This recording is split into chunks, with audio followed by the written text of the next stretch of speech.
All right, picture this. You're holding an old world map. The kind printed on yellowed parchment, curling at the edges, full of strange markings and unfamiliar names. But one word stands out, bold and sprawling across the top of Asia: Tartaria. Now, if you're anything like most people, you've probably never heard of it before. And that's exactly what makes it so weird. Because Tartaria wasn't just a tiny dot or a forgotten village. On these maps, it's huge. Like empire-level huge. It stretches across Siberia, bleeds into Mongolia, even creeps into parts of Europe. It's everywhere. And yet, nowhere. You start flipping through old books, old maps, old encyclopedias. Tartaria shows up again and again, but there's barely a whisper of it in modern history books.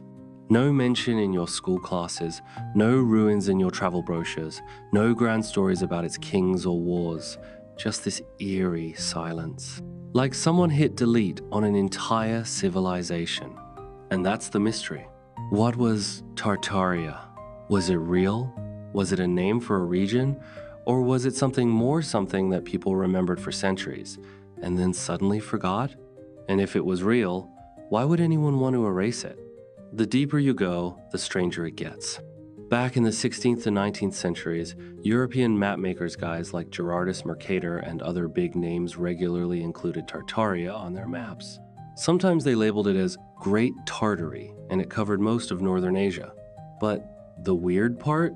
They didn't talk about it like it was mysterious or unknown. They just marked it, like everyone knew it was there, as if it was common knowledge. You'd see notes like Land of the Tartars, or references to strange tribes and massive cities. Some even talked about towers made of metal, energy machines, and architecture that looked futuristic by today's standards. Then, somewhere in the 1800s, it all just vanished. Not the land itself, obviously that became part of Russia and other modern nations. But the name, the identity, the stories, gone. The way Tartaria is talked about now, you'd think it was always a conspiracy theory. But for hundreds of years, it was printed in black ink on maps that were accepted by scholars and explorers. So what happened? Some say it's nothing. That Tartaria was just a European term for unknown parts of Asia. That it was a misunderstanding, a label slapped onto areas they didn't fully understand yet. Just old-timey ignorance. But others think it's something way bigger. They think Tartaria was a global civilization, not just a nation, but an empire. An advanced, interconnected network of cities, technology, and architecture that spanned continents. Some even believe it was wiped out by a global event, a cataclysm, a war, or even an intentional cover-up. Sound crazy? Maybe. But let's sit with it for a second. Have you ever noticed how some old buildings just don't make sense? Like those massive stone structures in Europe or Russia with ceilings 100 feet high, intricate details carved into stone stuff that would take modern machines years to replicate. And yet, history tells us peasants with chisels built them in a few decades. Have you ever seen those videos comparing architecture around the world churches in Russia that look like ones in San Francisco? Train stations in India that mirror palaces in Europe? All built around the same time, all with the same strange domes, arches, and spires. What if those weren't coincidences? What if they were built by the same civilization? What if that civilization was Tartaria? Now, this is where it gets interesting and kind of spooky. There's a theory that the world underwent something called a Great Reset, sometime in the 1800s. Not the kind of reset you hear about in tech or economics. This one's different. According to this idea, a massive flutter, maybe a series of natural disasters, swiped out entire cities, not just one region, but across the globe. Afterward, the story goes, the survivors weren't allowed to rebuild everything the same way. Instead, a new version of history was written.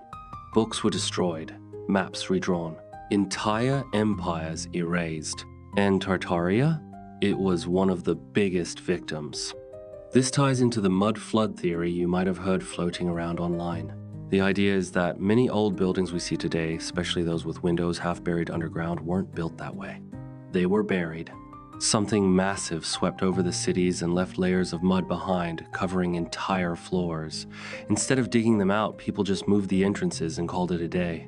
Take a walk in almost any old city, and you'll see doorways sunk below street level, half-covered arches, basements with full-size windows.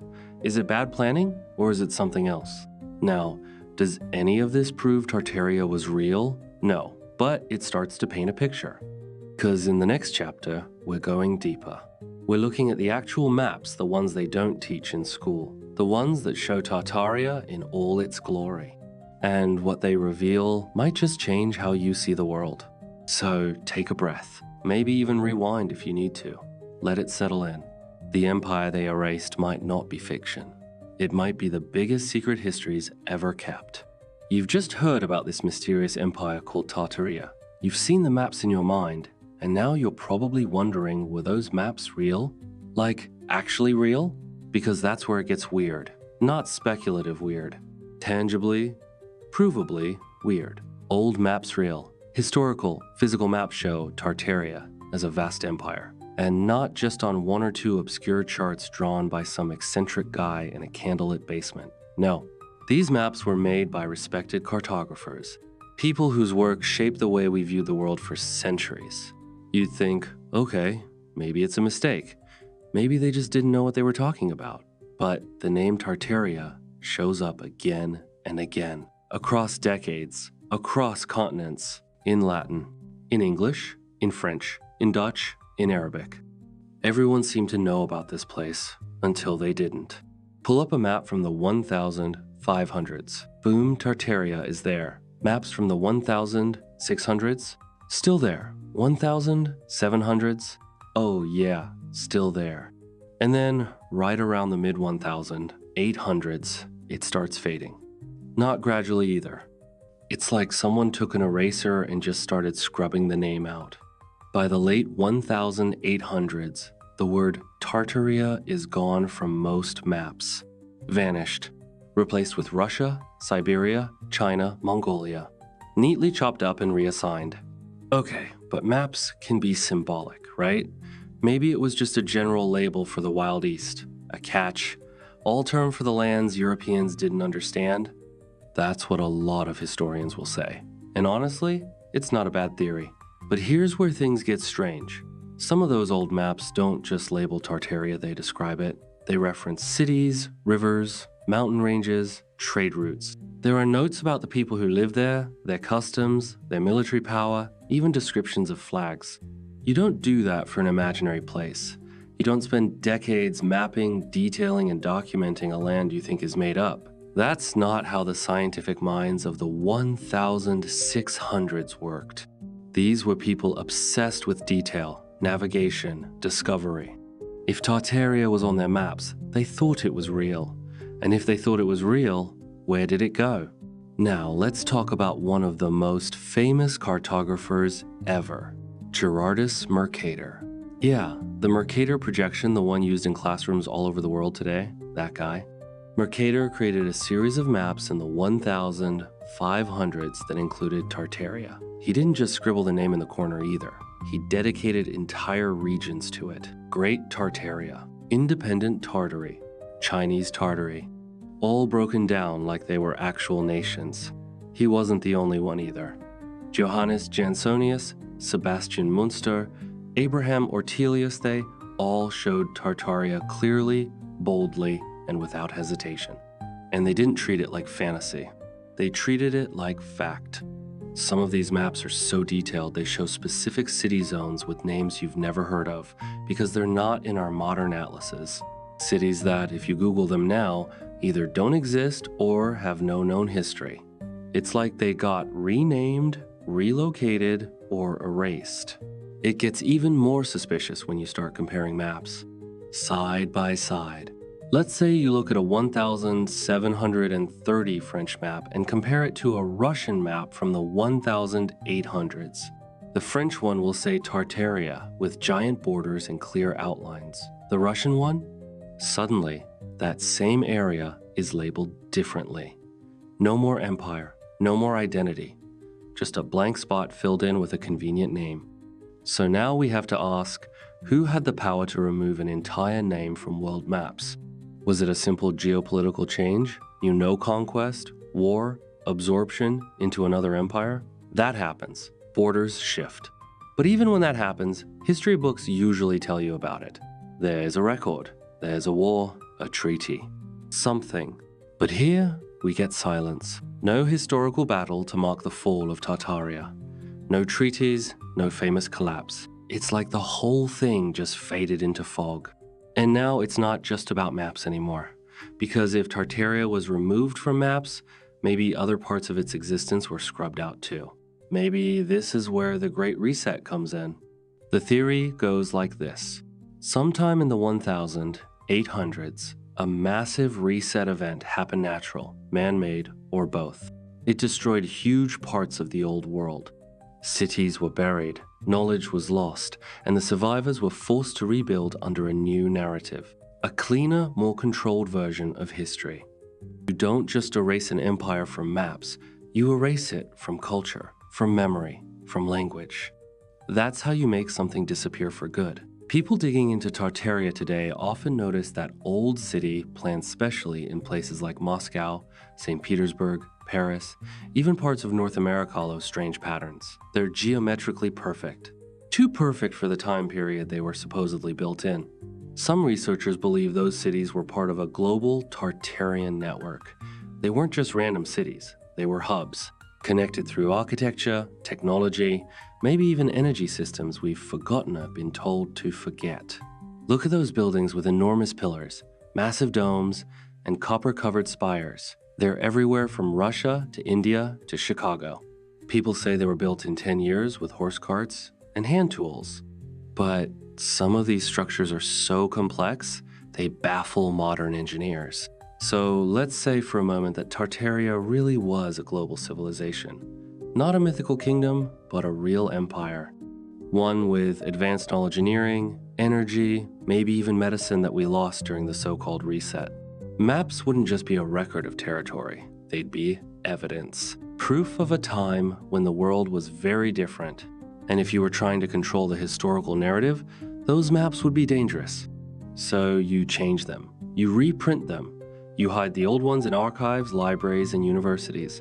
Or better yet, you debunk them. Make anyone who talks about them sound crazy. Conspiracy theorists, tinfoil hats, internet weirdos. But maybe they're just asking the questions we stopped asking a long time ago. Why were so many cartographers convinced Tartaria existed?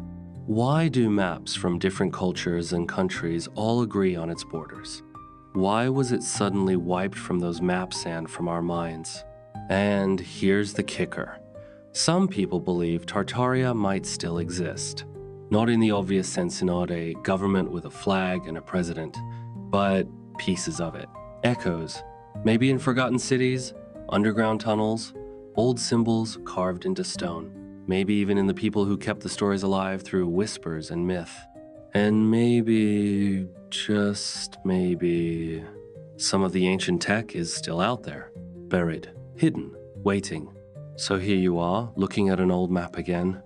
You see the borders, the names, the flow of rivers that no longer exist, the outline of a place that once spanned continents, and you realize, if this was real, and if someone didn't want you to know it, would look exactly like this. Erased, dismissed, labeled conspiracy. So what now?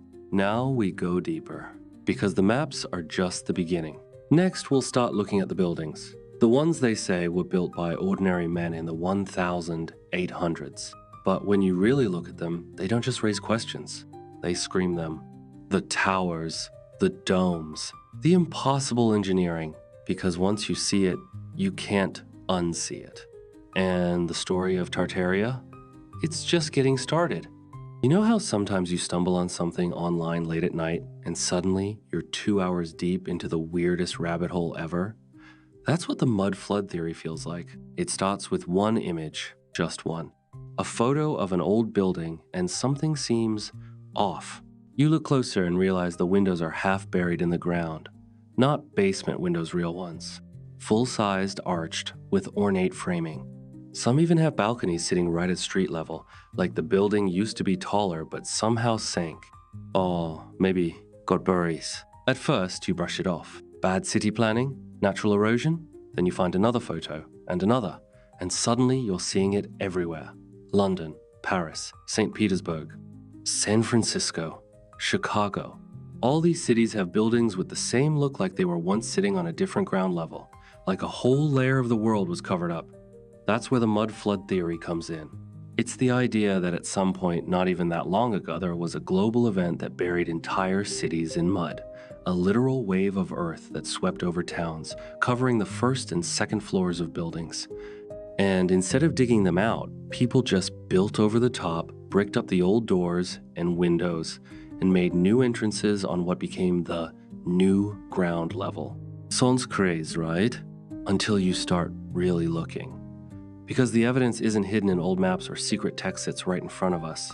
It's in the cities we walk through every day. You'll see staircases leading down to half-buried doors, windows underground, sealed off. Decorative arches sitting below sidewalks, like the street just rose up out of nowhere. And once you start noticing it, it never stops. You begin to wonder, why would people build windows into dirt? Why would they spend money decorating a part of a building that no one would see? And then it clicks. They didn't. Those parts weren't supposed to be underground. They were buried, which leads to a bigger question by what? Some people think it was a natural disaster. Maybe massive floods, volcanic ash, or earthquakes kicked up debris and covered entire cities. Others think it was man-made, tied to the Great Reset theory, some global event where civilizations were intentionally wiped out or rewritten. And others think it's a bit of both. A catastrophe happened, but what came after was a cover-up. Because when you think about it, if a flood really did sweep across cities and bury the bottom floors of buildings, you'd expect to find records of it. Newspapers, diaries, government documents. But there's barely a trace. A few odd references here and there, but nothing that matches the scale of what the buildings suggest. Why? Well, if there was a reset, if a civilization like Tartaria was taken out, either by nature or by force, then covering up the evidence would have been part of the plan. That means not just ignoring it, but building over it, erasing it. Rewriting the story so thoroughly that a kid in school wouldn't even think to question why a church has its front door 6 feet underground. And here's where it gets even more surreal. There are stories, eyewitness accounts from the 1800s and early 1900s of people digging into basements and finding full streets beneath their feet, like whole underground cities. Some found rail tracks, stone archways, lampposts, actual street-level infrastructure buried under what we now call ground level. There's even a name for it in some places: phantom streets. Layers of cities that exist beneath the surface, too symmetrical to be caves, too detailed to be random. Some people say it's just cities built on top of older cities. But the mud flood theory suggests that those lower levels weren't supposed to be hidden at all. They were buried in one sudden event, and everything else was built afterward, quickly, quietly, and with no questions asked. Now, let's tie this back to Tartaria. If Tartaria really was a worldwide civilization, maybe its cities were the ones that got buried. Maybe the domes, the massive columns, the star forts, and perfectly aligned grid cities, maybe all of that was Tartarian. And when the flood came, whatever caused it, those cities got covered. And the survivors had two options: rebuild or forget. The ones in power, they chose forget. It makes you think about old architecture in a new way. Take a look at a 19th century post office or courthouse. These buildings are massive, towering, made of stone, with spires and domes and carvings so detailed they'd take years to replicate. Yet the official story says they were built by people using horses and hand tools, sometimes in less than 10 years. Really? You ever seen the Chicago Water Tower, or the Salt Lake Temple, or the countless so-called government buildings in Eastern Europe that look more like ancient palaces than anything else? The design style is global, but history tells us these buildings were created by local laborers with basic tools. It doesn't add up. And if you dig into the history of these buildings, you'll find that many were discovered rather than constructed. Some were supposedly repurposed after being found half buried or abandoned. And the explanations always feel thin, like something's being left out. And here's something else to chew on. Many buildings labeled as exhibition halls or World's Fair pavilions during the 1800s look just like those older architectural styles. Giant domes, grand staircases, colossal columns. But we're told they were temporarily built in 2 years, used for 6 months, then destroyed. That doesn't make sense either. Why spend millions building something that detailed just to tear it down? Unless you didn't build it, you found it, you cleaned it up, used it for a while, then destroyed it so no one would start asking questions. And the moment you start thinking about that possibility, everything shifts. The world you thought you knew starts to look unfamiliar. Not because the buildings changed, but because your perspective did. You're no longer accepting the official narrative at face value. You're asking why. Why does every major city seem to have a layer underneath it? Why are there so many ornate buildings with no solid record of their construction? Why does the timeline of our architecture seem to suggest something was already here? And maybe that's the key. Tartaria wasn't just a name on a map. It might have been the civilization that came before us, the one whose cities we walk through, whose buildings we admire, and whose memory we've been told to forget. So next time you're out walking in your city, look around, look down. That vent near the sidewalk was that always a basement window? That bricked up door under the stairs, why is it there? And that building that looks way too grand for a post office? Who really built it? Because history might not be what you think, and Tartaria, it might not be gone. It might just be sleeping right beneath our feet.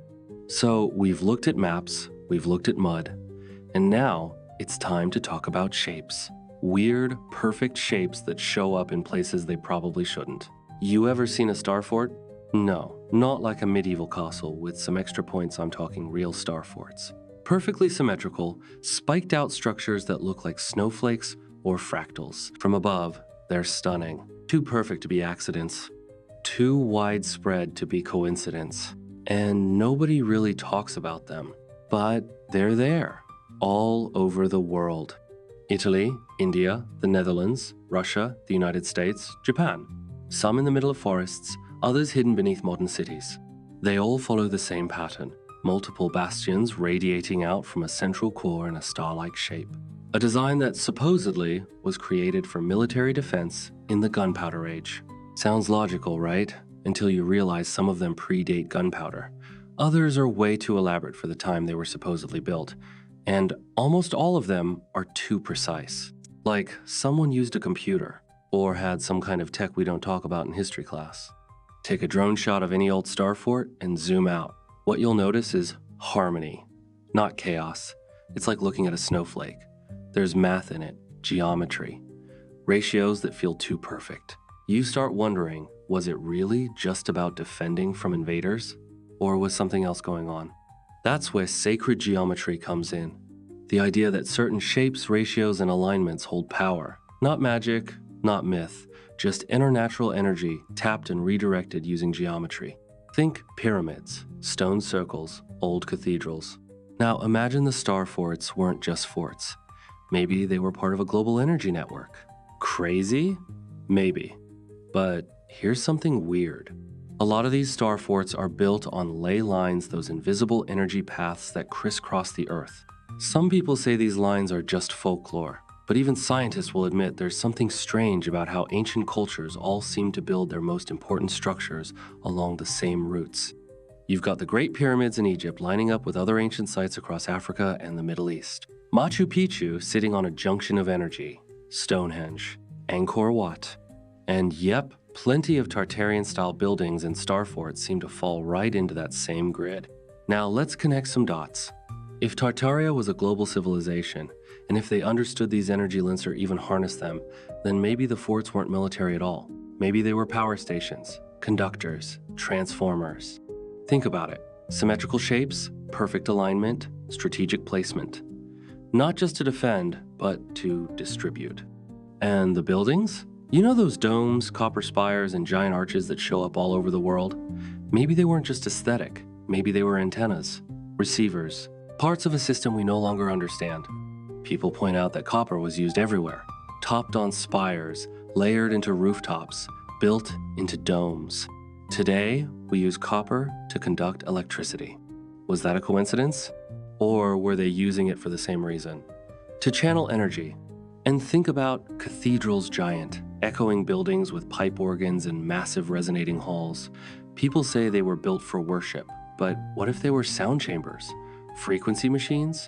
Devices that used resonance to heal or to power or to communicate. It sounds out there, but a lot of ancient structures have acoustic properties we can't explain. If Tartaria knew how to use energy from the earth, if they could pull power from the ground and the air using geometry and resonance, then their entire civilization would look very different from ours. No wires, no smokestacks, just silent, clean energy flowing through stone and copper. Now look at our cities. We build with concrete and steel. We cram power lines and transformers into every corner. Our tech is loud, messy, inefficient. But what if it's not? Because we advanced? What if it's because we regressed? What if we lost something? Some people believe we're living in the ruins of a once harmonious world. A world powered by the earth itself. A world where architecture wasn't just about shelter, it was about resonance, frequency, energy flow. Tartaria, they say, understood this. Their cities weren't just pretty, they were functional, energetic, alive. So what happened? Some say there was a cataclysmic reset that wiped the knowledge. Maybe a mud flood, maybe a war, maybe something else. But whatever it was, the survivors didn't remember, or weren't allowed to. And then came the new builders. The ones who found the old structures and said, let's turn this into a church, or this'll be a courthouse, or perfect spot for a train station. The buildings stayed, but their purpose changed. The energy was forgotten. Until now. Because now we're starting to see patterns. We're asking questions. We're wondering why so many cities seem to have the same style. Why those spires and domes feel like echoes from a different time. Why star forts look more like sacred symbols than military defenses. And maybe, just maybe, the story of Tartaria is still imprinted in stone, waiting to be decoded. So next time you're walking through an old city and you see that building with the perfect symmetry, the gold dome, the copper top spire, ask yourself, was this just architecture or was it technology? Because if Tartaria was real, and if they truly harnessed the Earth's energy, then we've lost more than we know. But maybe we're starting to remember. Let's take a little trip back to the late 1800s. Imagine you're in Chicago, 1893. You step into the World's Columbian Exposition and boom, you're hit with something unreal. Grand white buildings, bigger than anything you've ever seen. Domes taller than churches. Columns so massive they make you feel like an ant. Canals, gardens, statues, everything glowing in the sun, like some forgotten empire was suddenly reborn. But here's the kicker. They say they built it all in under 2 years. Yeah, nah, these weren't just tents and wood frames. We're talking marble-like facades, Greek and Roman-style structures, insanely detailed sculptures. Dozens of buildings, designed with perfect symmetry, aligned to celestial points. And we're told this was all built as a temporary event for one summer. Then, after it was over, they just tore it all down, burned most of it, like it never happened. Let that sink in. That's not just in Chicago either.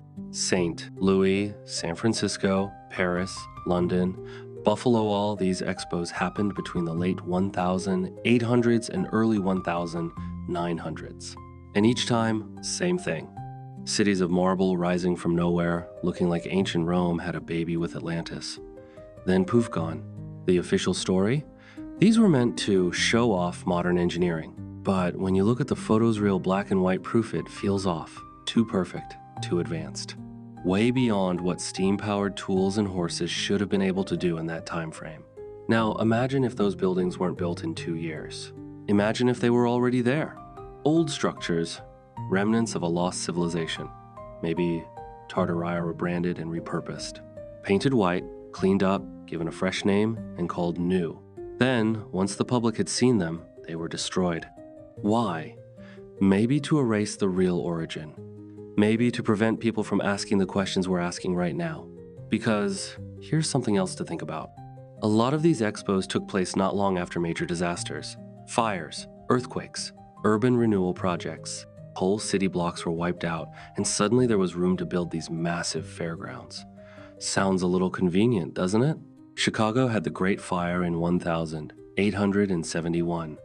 Then, boom, just over 20 years later, it's got the White City. San Francisco, earthquake in 1906, then a giant fair by 1915. It's almost like something got erased, then replaced. Now check this out. At these fairs, there were always a few things that didn't match the time.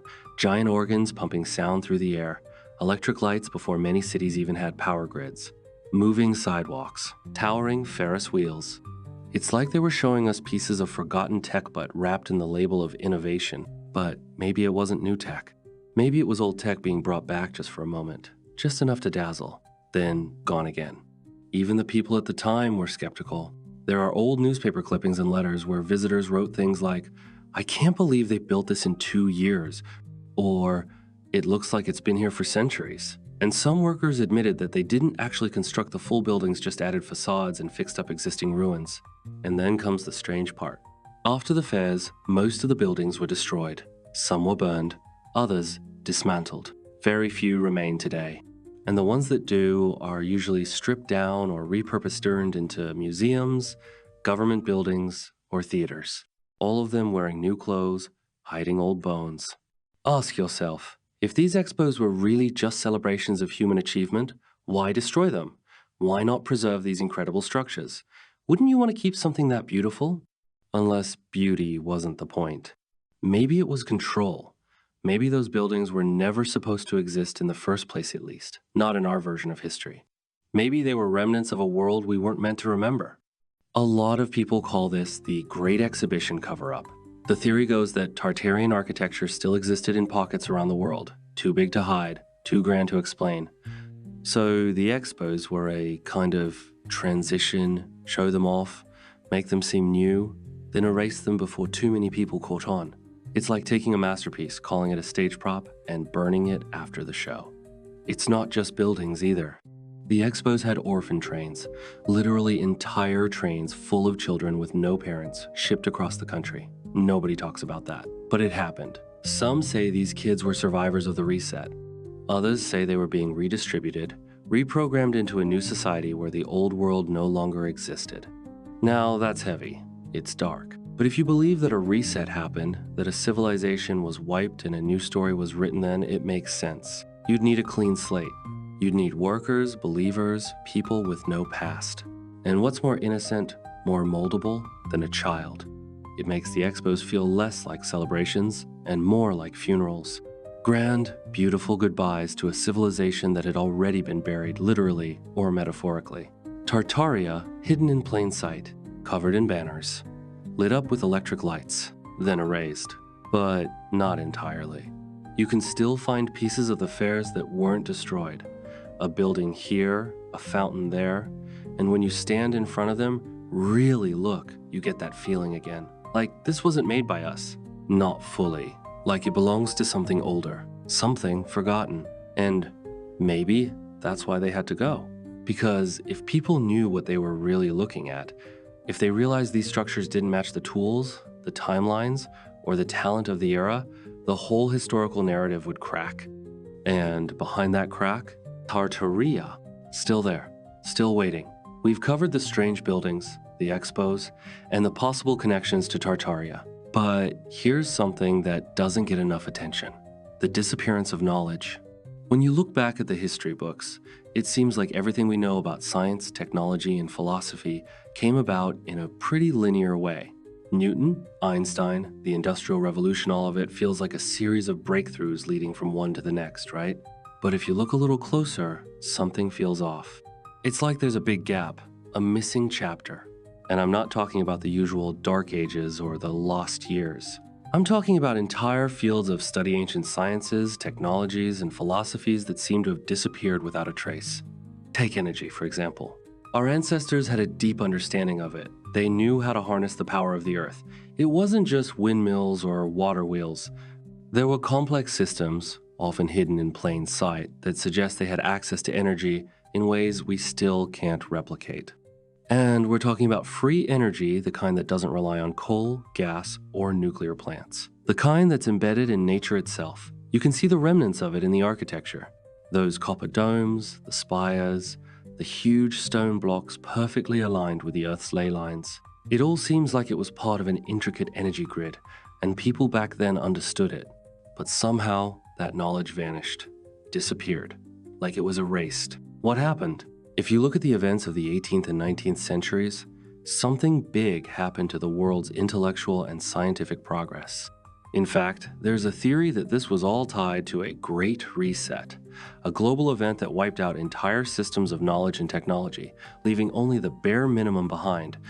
Take the so-called Dark Ages. Historians like to tell us that this period was one of ignorance and decline. But when you dig into the records, it becomes clear that this darkness wasn't just a lack of progress, it was a deliberate erasure. Libraries and universities were destroyed, knowledge was locked away, and a new story was written on that didn't include the advanced technologies and wisdom of the ancients. But it wasn't just the Middle Ages. The early 1800s were a time of strange contradictions. The Industrial Revolution, for example, brought us new technology. But at the same time, there was this massive gap between what we were capable of and what we actually built. Sure, we got steam engines and railways, but what about the energy systems that could have powered entire cities without smoke or coal? There are records of inventions that were so advanced, so far beyond their time, that it's hard to believe they came from the 19th century. Free energy machines, flying machines, and even devices that seem to manipulate gravity. People like Nikola Tesla, for example, were tapping into something ancient, something we still don't fully understand. Tesla himself was obsessed with energy. He spoke of harnessing the energy of the Earth itself without wires or fuel. He wanted to send electricity through the air, across continents, using nothing more than the natural resonance of the planet. Sound familiar? It's like he was trying to resurrect some lost knowledge, but for some reason his work was buried. His patents were sealed, his inventions suppressed. And he wasn't the only one. There were other inventors in the 19th century, people who were working on similar ideas, making breakthroughs in energy and technology, only to be shut down or discredited by the establishment. It's like there was an invisible force pushing against their progress. But it gets stranger when you look at the philosophical side of things. The ancients had a different understanding of the universe, not just in terms of physics or science, but in a spiritual, metaphysical sense. They saw the world as a web of interconnected energy, with everything linked together. The concept of sacred geometry was central to their understanding of the world. The ancients knew that the universe operated on specific mathematical principles that guided not just the stars, but everything around us. And here's where it gets a little spooky. Some of these ideas weren't just theoretical, they were practical. They were used to build the pyramids, the temples, the cathedrals. Those massive stone structures weren't just about religion. They were about harnessing energy, about connecting to the Earth's natural frequencies. And it worked.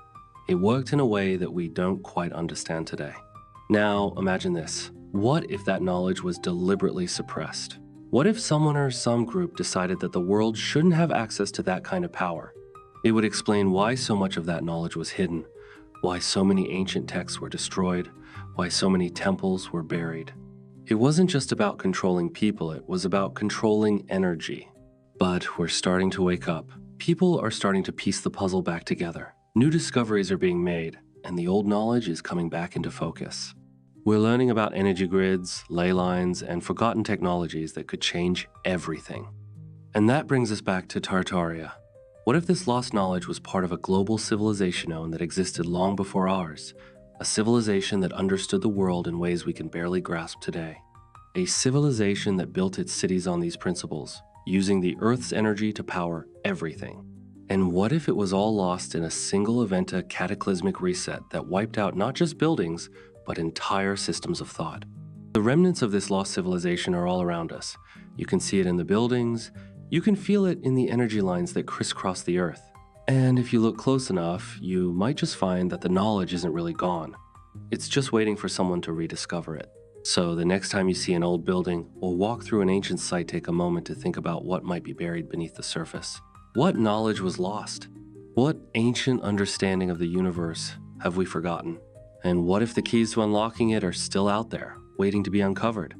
Let's take a moment and focus on the buildings themselves, the ones that give us the most clues. The architecture of Tartaria wasn't just about aesthetics. It wasn't just about walls, roofs, and windows. It was something deeper.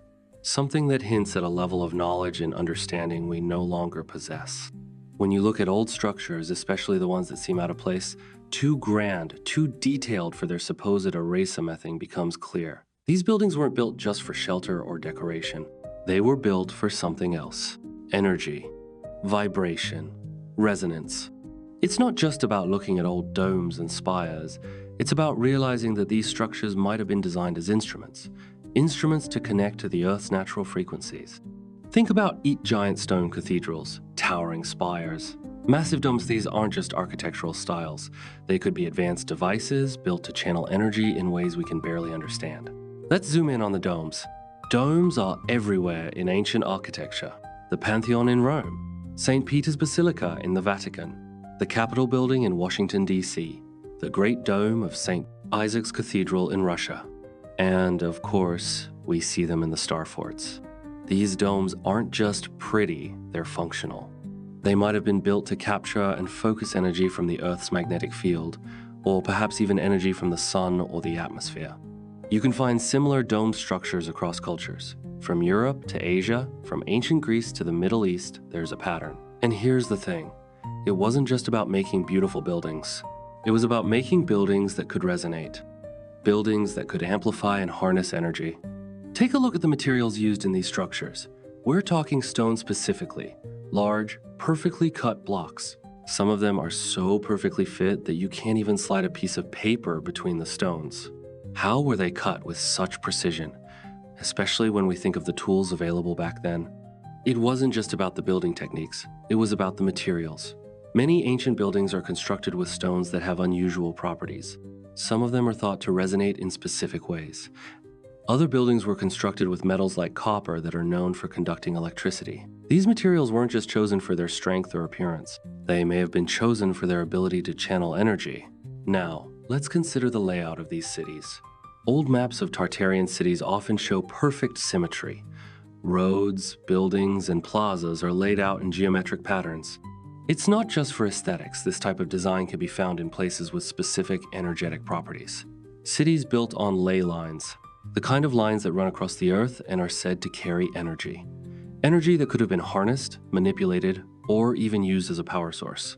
But why would they build like this? Why would they lay out entire cities with such precision, aligning everything to natural energy lines, celestial bodies, or sacred geometry? Well, here's a thought. Maybe they weren't just building for beauty. Maybe they were building for function. These cities and their perfectly designed buildings might have been tuned into a larger network of energy. They might have been like gigantic batteries or amplifiers collecting and redistributing energy across the land. It's like ancient smart cities, but instead of relying on electricity, they were powered by something we can't quite explain yet. And it wasn't just the buildings themselves, it's the way they were connected. Take the water systems, for example. A lot of old cities, especially those tied to Tartarian architecture, had incredible waterworks, aqueducts, underground canals, the kind of systems that could distribute water, but also perhaps energy. Water, especially when flowing through certain channels, can create electromagnetic fields. And when you add that to the geometry of the buildings, perhaps the way they were aligned to the Earth's natural energies, those ancient cities might have been operating as far more than just places for people to live. Let's talk about the spires and towers. In many Tartarian-style cities, you see these tall, elegant spires that rise high above the rest of the city. These aren't just decorative towers. They could have been energy collectors focusing and channeling power into the buildings below.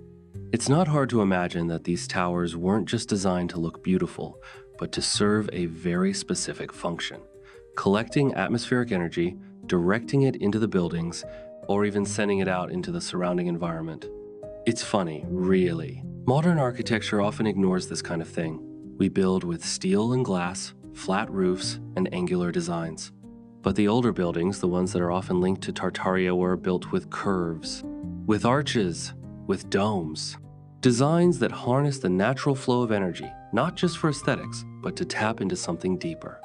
Even the size of these buildings is something to think about.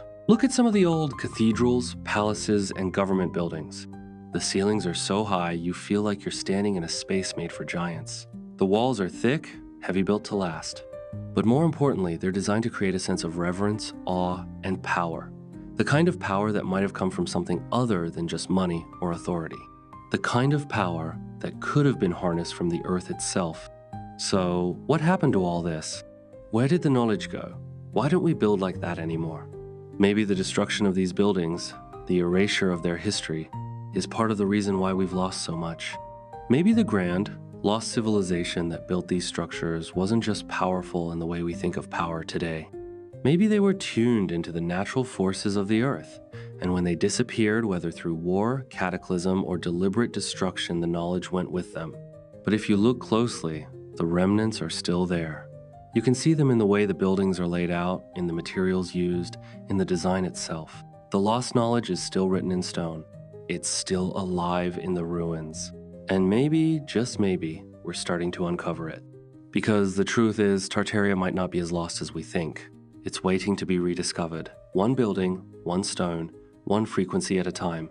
As we continue piecing together the mysteries of Tartaria, there's one thing that stands out: the figures associated with it. These aren't your typical historical characters. We're talking about individuals who seem to have known something hidden. And their presence, their actions, might hold the key to unraveling the secrets of this forgotten empire. Take, for instance, the enigmatic figure of Tsar Nicholas I of Russia. You might know his name from history books, but have you ever wondered why his reign stands out in relation to Tartaria? It's fascinating when you look into his rule. Nicholas wasn't just a regular monarch. He was deeply involved in the politics of Central Asia, particularly in the regions that some believe were once part of Tartaria. His empire expanded significantly into areas that some say were the remnants of this lost civilization. But here's where it gets weird. There are records that suggest Nicholas I was obsessed with the idea of erasing the past. He wasn't alone. Many of the Russian czars seem to have an interest in rewriting history, sometimes even erasing entire cultures and histories. Some historians speculate that their actions were motivated by a desire to eliminate any evidence of Tartarian influence or its potential ties to ancient technologies and knowledge. But Nicholas I wasn't just a figure in history. He might have been part of a larger network of rulers who were aware of Tartaria's existence. These rulers may have been aware of the lost technologies, the ancient architecture, and the power that came with this forgotten knowledge. It's as if they were part of a hidden order one that worked quietly to suppress the truth. Then there's the story of the Jesuits. The secretive Catholic order, founded in the 16th century, is rumored to have played a significant role in preserving and controlling knowledge, especially the kind of knowledge that could disrupt the established narrative. They were known to have incredible access to ancient libraries, and some believe that they were responsible for hiding or altering documents that detailed the true history of Tartaria. It's no secret that the Jesuits have always been surrounded by mystery. Their influence spans continents, and they've often been accused of manipulating events from behind the scenes. Could they have been aware of the existence of Tartaria and its advanced technologies? It's certainly possible. The order had access to secret texts, ancient manuscripts, and knowledge that the public was never meant to see. What if, instead of simply maintaining religious power, they were guarding a far deeper secret? And while we're talking about secret societies, we can't forget about the Freemasons. The Freemasons have long been tied to mysterious, almost mystical knowledge. From their symbolic rituals to their secretive methods of communication, the Masons have always been associated with hidden truths. Some believe that the Freemasons knew of the ancient civilization of Tartaria and its connection to the lost knowledge we've been talking about. The symbols they use, from the all-seeing eye to the compass and square, have been interpreted as hidden references to this lost empire. In fact, some conspiracy theorists argue that the Freemasons were involved in the erasure of Tartaria's history, using their influence to shape the narrative of the past in such a way that the true story was buried. It's easy to see how the Freemasons could have had a vested interest in controlling the knowledge of a lost civilization, especially if that civilization's technology was superior to what we have today.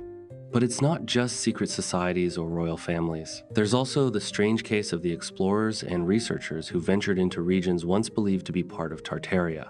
Men like Nikolai Przhevalsky, a Russian explorer who spent much of his life traveling across Central Asia, came across ruins and artifacts that didn't fit into the traditional historical timeline. Przewalski was fascinated by the ancient cultures he encountered, some of which seemed to have advanced technologies and knowledge, but his findings were often overlooked, dismissed, or never fully studied. Why? Perhaps these explorers uncovered evidence of Tartaria's existence, and the powers that be decided to bury it. Or maybe these explorers themselves were part of the larger game, tasked with uncovering and then suppressing any knowledge that might lead to the truth. One of the most curious figures connected to the mystery of Tartaria is a man named Charles Hoy Fort. He wasn't a historian or an archaeologist, but a writer and researcher who spent his life collecting oddities and anomalies in history. He gathered reports of strange events, unexplained phenomena, and forgotten civilizations.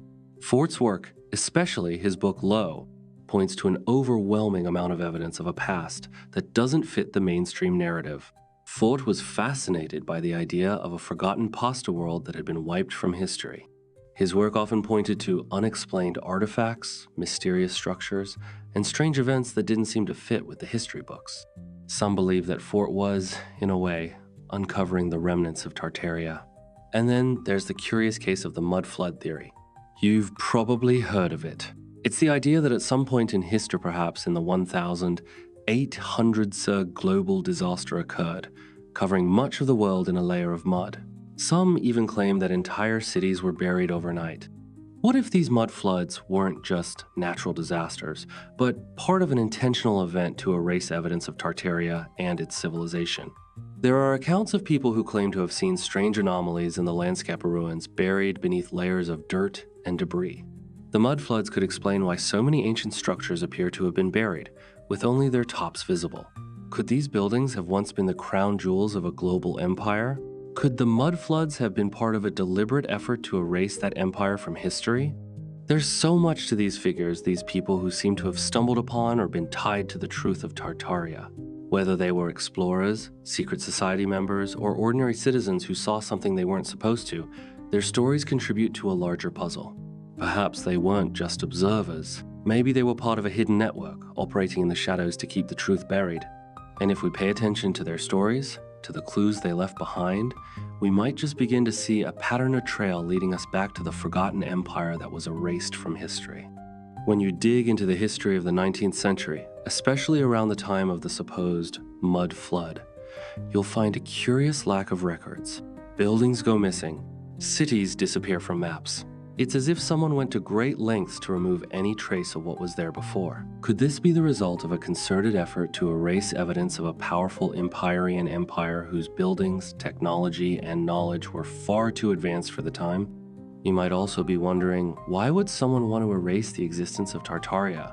What was so threatening about it that we have to look for evidence of it in cracks and buried structures?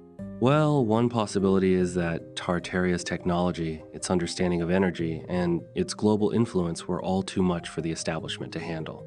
After all, what if the knowledge of free energy, advanced construction methods, and the natural resonance of the Earth were just a little too powerful for the world that was coming? What if these things threatened the newly emerging order of the 19th century with its reliance on fossil fuels, coal, and the emerging industrial complex?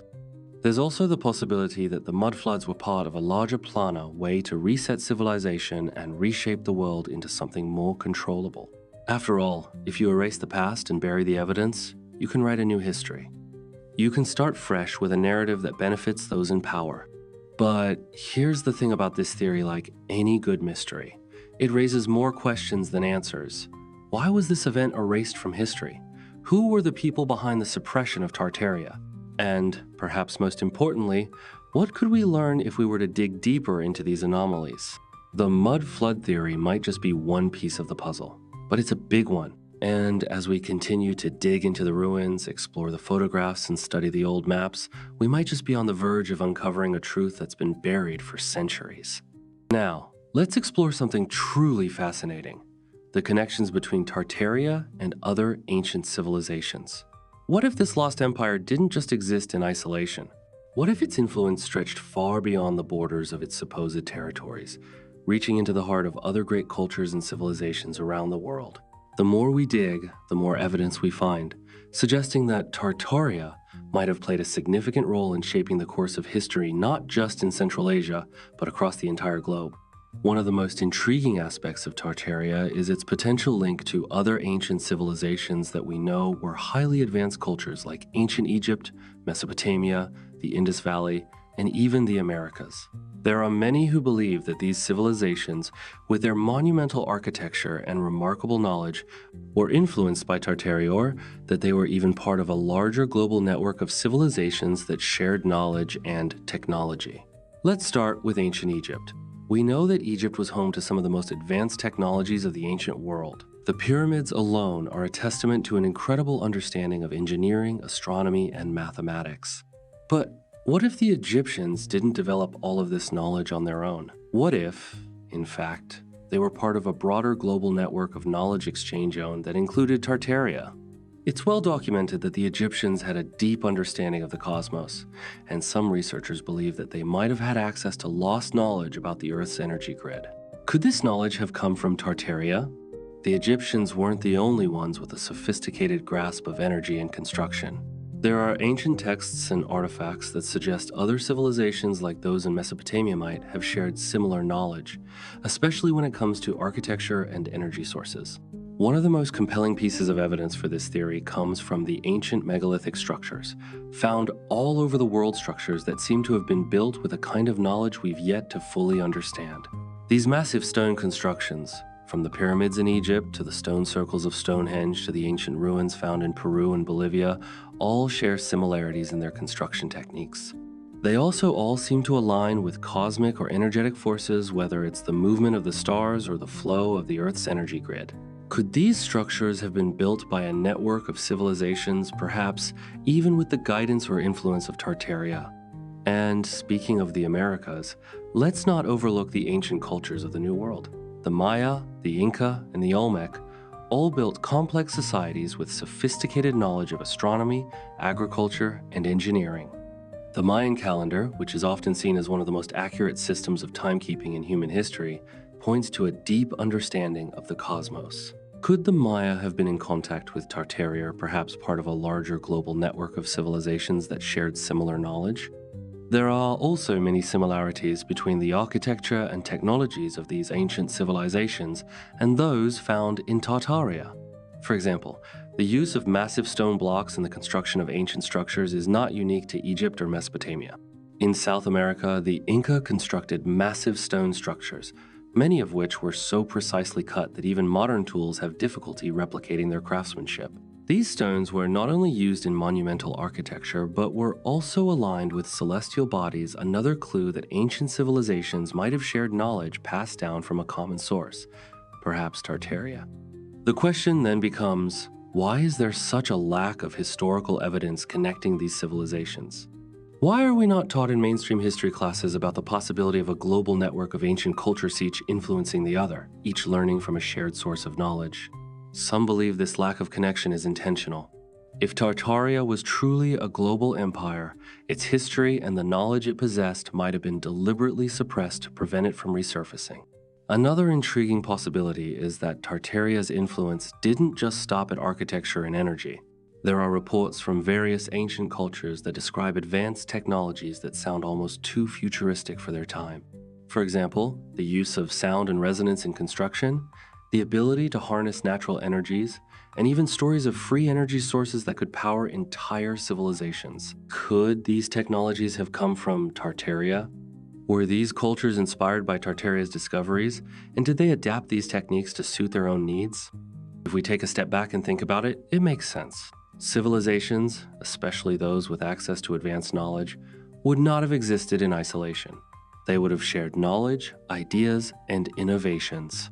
Think about how trade routes worked in the ancient world, how the Silk Road connected China with Europe, how the Mediterranean served as a crossroads for ancient cultures. It's highly likely that Tartaria, with its sprawling empire and advanced technology, was part of this network. Now, let's consider the idea that the global elite may have worked to suppress the memory of these connections. Why would they want to hide the links between Tartaria and other ancient civilizations? It's possible that these connections, if revealed, could have undermined the narrative that the elite have built for centuries, that Western civilization, for example, is the pinnacle of human achievement. If people were to learn that there were other civilizations possibly even more advanced than our own that existed long before us, it could shake the foundation of everything we've been taught. The idea that advanced civilizations once existed and then vanished could be seen as a direct threat to the worldview of those in power. After all, if there was once a global empire with knowledge and technology that surpassed what we have today, it would suggest that our current civilization is not the pinnacle of human achievement. It would mean that we've forgotten something vital and that we're living in a time where knowledge is being suppressed. That's why it's so important to keep searching, to keep questioning. The more we uncover about the connections between Tartaria and other ancient civilizations, the more we realize that the history we've been taught might be incomplete or even entirely wrong. What if the lost knowledge of Tartaria is the key to understanding not just the past, but the future? What if this knowledge could unlock new ways of living, new ways of building, and even new sources of energy? The influence of Tartaria might not have been confined to the geographical boundaries of its empire. It might have stretched out, touching cultures across the globe.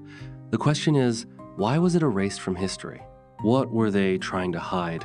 We've already touched on how Tartaria's influence might have spread far beyond its own borders, reaching civilizations across the globe. But now, let's dive deeper into the evidence that suggests Tartaria could have been the cornerstone of an even older, much more advanced global civilization. The more we look into the past, the more we realize how much has been erased from history. It's not just Tartaria that's been wiped away, it's the entire network of ancient civilizations that once existed, connected by knowledge, trade, and technology.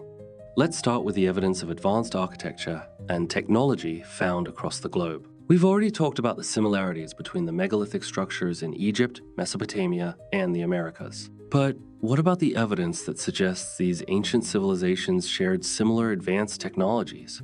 Perhaps even technologies that we've lost today. Take the Great Pyramids of Giza, for example. These massive structures are still a mystery to modern engineers and archaeologists. We still don't fully understand how the Egyptians managed to build them with such precision, or why they were constructed in the way they were. But what if the knowledge to build these structures didn't come from the Egyptians alone? What if it was part of a larger architectural tradition that spanned the globe? There are other ancient structures that also raise questions about how they were built and why they align with certain cosmic or energetic forces.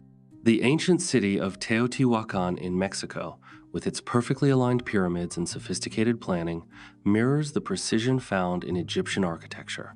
Similarly, the Inca structures in Peru, such as Machu Picchu, are known for their precision stonework stones so tightly fit that not even a knife blade can fit between them. These are the kind of advanced construction techniques that we typically associate with Tartaria, where massive structures were built with seemingly impossible precision. What if the knowledge to build these structures wasn't isolated to any one culture, but rather was passed along through a global network of civilizations and ancient knowledge that linked Egypt, the Americas, and even Tartaria? This network could have been part of a much older civilization that spanned continents, sharing architectural, engineering, and energy technologies that we're only now starting to rediscover. Now, let's talk about the concept of lost energy technologies. We've seen hints of this in the advanced infrastructure of Tartaria structures that seem to be powered by free energy, or harness natural forces in ways we don't fully understand. Could these same energy technologies have been shared with other ancient cultures? It's a fascinating idea to consider, especially when you look at the strange similarities between ancient technologies across the world. For example, the use of sacred geometry in architecture is something that appears in many ancient cultures: Egypt, Greece, the Maya, and even in the design of the Great Wall of China. Sacred geometry isn't just about beauty, it's about tapping into the natural energy fields of the Earth. Many believe that these ancient cultures knew how to harness the Earth's energy grids, using these geometric patterns to tap into natural forces for everything from building to healing. Could this knowledge have come from Tartaria? Could this lost empire have been the one that mastered energy manipulation, passing this knowledge to other civilizations as they spread across the globe? If you dig deeper into the myths and stories of ancient cultures, you'll start to notice strange similarities. The ancient Greeks, for instance, had stories of gods who wielded thunderbolts and controlled lightning. The Norse talked about the power of Thor's hammer, which could manipulate energy. What if these myths were more than just stories? What if they were based on real technologies that were passed down from a much older, advanced civilization like Tartaria? The ancient Egyptians, too, spoke of the gods, who possessed the knowledge of the stars and controlled the forces of nature. These gods were often depicted as beings who were far more advanced than ordinary humans. Could these gods have been messengers or representatives of an even older civilization? Could Tartaria, with its advanced knowledge of energy and construction, have been the origin of these stories? Perhaps the ancient Egyptians didn't see the gods as literal beings, but as beings who had mastered technologies that appeared to be divine to those who didn't understand them. When you start to connect the dots, it becomes clear that there's a pattern of knowledge and technology that stretches across the ancient world. And at the center of it all, you have Tartaria civilization that could have been the linchpin holding this global network together. But why then does the historical record seem to have erased Tartaria? If this civilization had such a profound influence on the rest of the world, why is there so little mention of it in our history books? Could it be that Tartaria was deliberately erased because it represented a challenge to the very foundation of modern society? We've already discussed how the global elite may have had a hand in suppressing the knowledge of Tartaria. But the question remains, why? Why would the elite want to erase the memory of a civilization that could have had such a positive impact on humanity? The answer could lie in the very technologies that Tartaria possessed. If this empire had the ability to harness free energy, create advanced architectural structures, and manipulate natural forces, it could have upended the entire power structure of the world. Imagine a world where energy was free and available to all. Imagine a world where the technologies of Tartaria were shared with the rest of humanity, empowering people to live in harmony with nature and each other. This would have been a direct challenge to the world we live in today, where energy is controlled by corporations, where architecture is driven by profit, and where technology is used as a means of control. Perhaps the elite feared that the resurgence of Tartaria's knowledge would lead to the collapse of their power.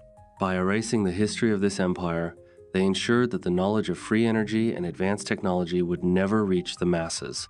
They ensured that the world would remain dependent on fossil fuels, on industrial infrastructure, and on systems that benefit those at the top of the pyramid. But here's the thing, knowledge can't be completely erased. It may be hidden, suppressed, and buried, but it has a way of resurfacing. The more we dig, the more we uncover, and the more we realize that the story of Tartaria, its connections to other ancient civilizations, is just the beginning. The truth is out there, waiting to be rediscovered. As we continue to explore the evidence, it becomes clear that Tartaria was more than just an isolated empire. It was part of a larger, global network of knowledge and technology that once spanned the globe. The question now is, can we unlock this lost knowledge and apply it to our world today? Could the legacy of Tartaria hold the key to a new age of enlightenment tone where we finally learn to live in harmony with the natural world, free from the constraints of the power structures that have dominated human history for centuries? As we approach the final chapter of our journey into the lost empire of Tartaria, we begin to see the outlines of a larger, much deeper mystery. The more we uncover, the clearer it becomes. Tartaria was more than just an empire. It was a nexus of advanced knowledge, a civilization that spanned continents and left behind an imprint on the world's ancient cultures. The fact that we know so little about it today, despite its possible global reach, speaks volumes about the forces that might have worked to erase its legacy from our collective memory. So, what was Tartaria really? Was it an empire that reached its peak before falling into obscurity, erased by time, war, or perhaps a deliberate campaign to suppress its history? We've seen how the evidence of Tartaria's existence can be found across the world in megalithic structures, ancient knowledge of energy, and the remarkable sophistication of its technology. Yet, somehow, it remains a ghost in the annals of history's story hidden beneath layers of time and distortion. What if the history of Tartaria isn't just the history of a single empire, but rather the history of an entire forgotten global civilization, one that was wiped out and buried so thoroughly that it's only now beginning to resurface? In this context, Tartaria could represent the final remnants of a much older, more advanced civilization that spanned continents, sharing technology, wisdom, and energy. We might even be looking at a lost age of humanity, a time when people had access to knowledge and technology that we can barely begin to comprehend today. We've explored the possibility that the ancient technologies of free energy, advanced construction, and perhaps even forms of communication and transportation beyond what we know today were part of Tartaria's legacy. Could these technologies have been suppressed because they posed a threat to the status quo? The idea that a society could exist without the need for centralized power or energy monopolies would have been a radical notion that would have been fiercely resisted by those in control of resources. What if the fall of Tartaria wasn't just a military defeat, but a calculated effort to erase not only the empire itself, but the very knowledge that made it so powerful? The evidence of Tartaria's influence, scattered across the world, shows that its legacy wasn't just physical, it was deeply embedded in the cultural and technological fabric of other civilizations. We've seen echoes of Tartarian architecture, energy systems, and even sacred geometry in ancient sites across the globe. What if these remnants were meant to ensure that the knowledge of Tartaria couldn't be entirely wiped away? But what does this mean for us today? Are we still living in the shadow of Tartaria's lost knowledge? Or is there hope that we can recover the knowledge that once powered a civilization of such magnitude? The evidence is compelling, and the mystery remains. As we stand on the brink of rediscovering the truth, we are left with a question: will we allow history to repeat itself, or will we embrace the lost knowledge of the past and use it to create a new future?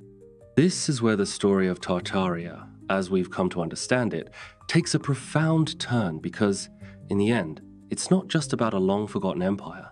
It's about the possibility that we are on the brink of discovering a deeper, more universal truth about the history of humanity. The pieces of the puzzle are scattered across the world, embedded in ancient ruins, old texts, and forgotten myths.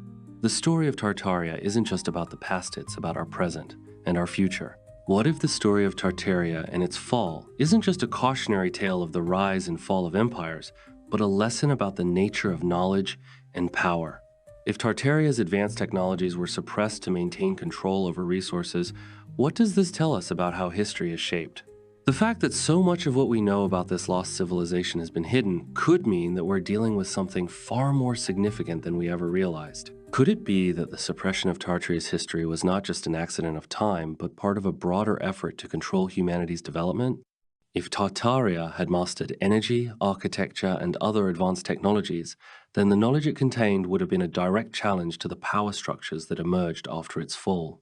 This knowledge, if revived, could unlock new possibilities transforming how we build cities, how we harness energy, and how we live in harmony with the planet.